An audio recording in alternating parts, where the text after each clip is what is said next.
नमस्कार। पूर्णचंद कांडपाल जन जागृति का एपिसोड नंबर 1201 यानी 1201। आज आपको बताना चाहूँगा, हमारे कीमती समय में दो चोर हैं। और चोर तो बहुत हैं हमारे कीमती समय में, एक नहीं है, कितने ही चोर हैं, लेकिन दो मुख्य चोर हैं। और ये चोर किस चीज़ की चोरी करते हैं? ये हमारे समय की चोरी करते हैं। ये आप कहेंगे पैसा चोर ले गए, कपड़ा लत्ता ले गए, ये ले गए, वो ले गए, वो अलग चीज़। हमारे कीमती समय के जो ज़िंदगी के लिए बहुत बड़ी चीज़ है समय, जो इसको समझता है। टाइम इज़ मनी कह रखा है, इससे बड़ा कोई धन नहीं है, पर वो समझने की बात है। तो हमारे कीमती समय के दो चोर कौन से हैं? हमारे समय के चोर, वैसे तो कई चोर हैं। अब मोबाइल में व्यर्थ बोलने वाले, ये भी चोर हैं।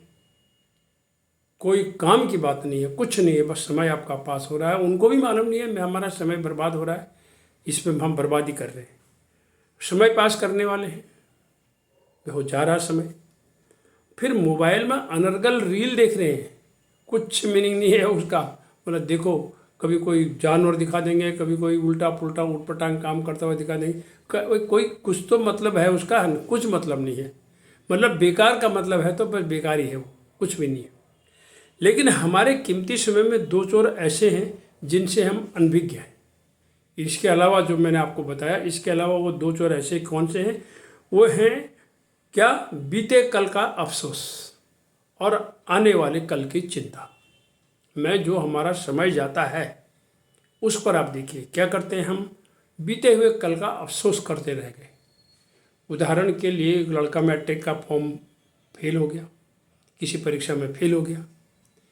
अब वो भी फेल हो गया तो उस पर कब तक विलाप करे? अरे तैयारी कर आगे, अभी दरवाजे बंद नहीं हुए हैं, ये देख कहाँ गलती हुई, कोशिश कर। ऐसे ऐसे केस हैं जो कई बार दोबारा तिबारा चौबारा करने के बावजूद भी उन लोगों ने ऐसे झंडे गाड़े हैं, उन्होंने करके दिखाया है। तो क्यों उस पर रोना? बीते हुए समय पर क्यों रोना? नई जिंदगी स्टार्ट करनी है, नया काम शुरू करना है, बस इतनी सी बात है। तो इस जो चोरी हो रही है, उस अफसोस की, उसको बंद करिए। और दूसरा, आने वाले कल की चिंता। अब यार कल क्या होगा पता नहीं, हम नहीं जानते, ये नहीं जानते। अरे भविष्य के लिए योजना बनाना जरूरी है। प्लानिंग, बैंक में फिक्स डिपॉजिट रखना यानी सेविंग करना, बचाना बहुत ज़रूरी है। वो भविष्य के लिए एक सहारा होता है इंसान का। लेकिन पर हम वक्त के साथ जो ये कर रहे हैं बेमतलब, कि अब कैसा वक्त आएगा, इस में क्या होगा, या मैं बीमार हूँ ठीक होऊंगा, ये जो आने वाला उसकी उस चिंता में, ये हमारे जो दो कीमती समय के दो चोर हैं, बीते कल का अफसोस और आने वाले कल का जो अफसोस है, इसमें हमारा बहुत कुछ निकल जाता है। दिखने वाली बात सबसे बड़ी ये होती है, समय, सेहत और संबंध खोने पर दोबारा कभी नहीं मिलती। ये महापुरुषों ने बात कही है, इन्हें संभाल के रखना है, ध्यान से रखना है, ये बेशकीमती। पुनः बताना चाहूँगा, समय, सेहत और संबंध। समय गया बस, जब चिड़िया चुग गई खेत, गई खेत। किसान इस चीज़ को बहुत अच्छे तरह से याद रखता है। सेहत गई तो फिर बहुत मुश्किल से वापस मिलती है। और संबंध में आप बता रहा था कि अगर आप संबंधों को संभाल के नहीं रखेंगे, उस बेल की सिंचाई निरंतर नहीं करेंगे, तो वो सब बर्बाद हो जाएंगे, फिर दोबारा नहीं मिल पाते हैं। ये इनको ध्यान से रखना है।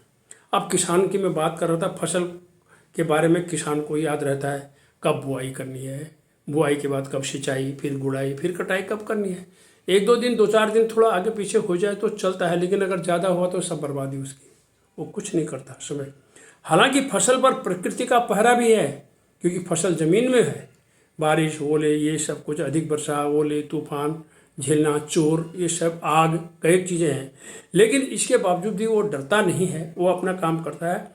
अतः हमें अपने समय के दो चोरों से बचना है। बीते समय के का अफसोस न करें और आने वाले कल की चिंता न करें, परंतु योजनाबद्ध तरीके से कर्म करते रहें। परीक्षा देनी ही पड़ेगी और फसल खेत में बोनी ही पड़ेगी। फसल तभी लहलाएगी जब आप हिम्मत करेंगे। परीक्षा में आप पास तभी होंगे जब आप मेहनत करेंगे। धन्यवाद, नमस्कार।